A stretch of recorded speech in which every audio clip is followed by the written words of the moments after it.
Un jour, alors que je me promène dans un parc sous la pluie, je vois un gros chien noir et blanc qui renifle le sol.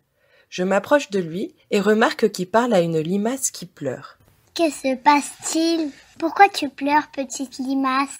demande le chien. « Je ne suis pas une limace, je suis un escargot et j'ai perdu ma coquille.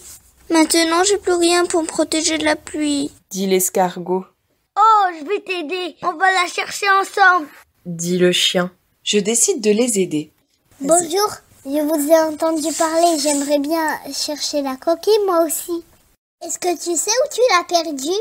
demandai-je. « Je suis montée dans l'arbre pour m'amuser, mais ma coquille est restée en haut. Peut-être que tu es assez grand pour l'attraper, toi ?»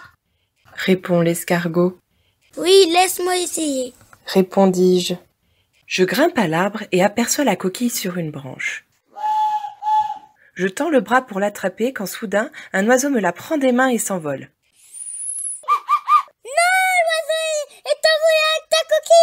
Dis-je en criant. « On devait faire pour ma coquille !» pleura l'escargot. « Il faut trouver quelque chose pour la remplacer. » Pyrrhus le chien eut une idée. « Je sais, on peut aller chez mon maître. Il habite juste à côté.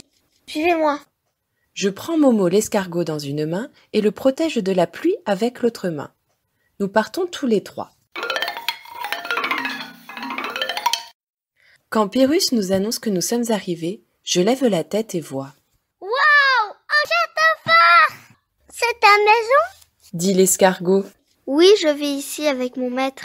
Il y a beaucoup d'objets.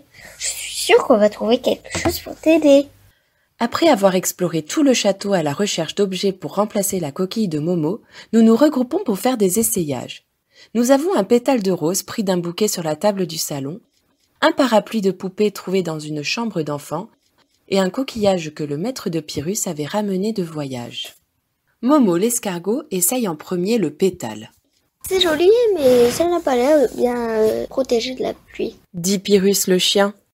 Il essaye alors le coquillage. « Le coquillage est trop lourd. Il m'écrase plus que ma coquille. » On décide alors de prendre le petit parapluie et de retourner dans le parc.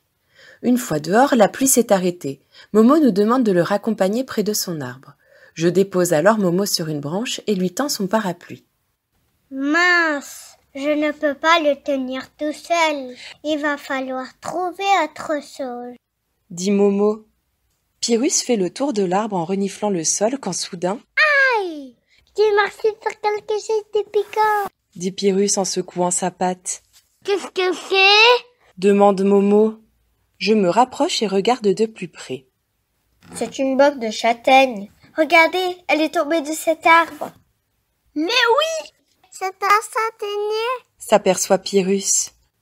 « Je peux me servir de cette bogue pour remplacer ma coquille. » dit Momo.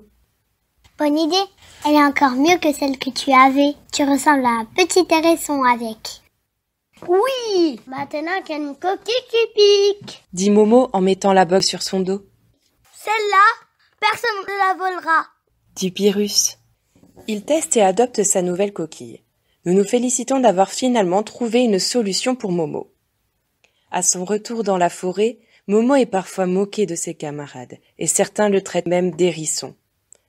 Jusqu'au jour où une grenouille attaque la colonie d'escargots pour se nourrir. Elle attrape alors Momo, mais se pique le bout du nez et s'enfuit effrayée. Momo devient alors le sauveur de la colonie. Les autres escargots réalisent que sa différence est aussi une force.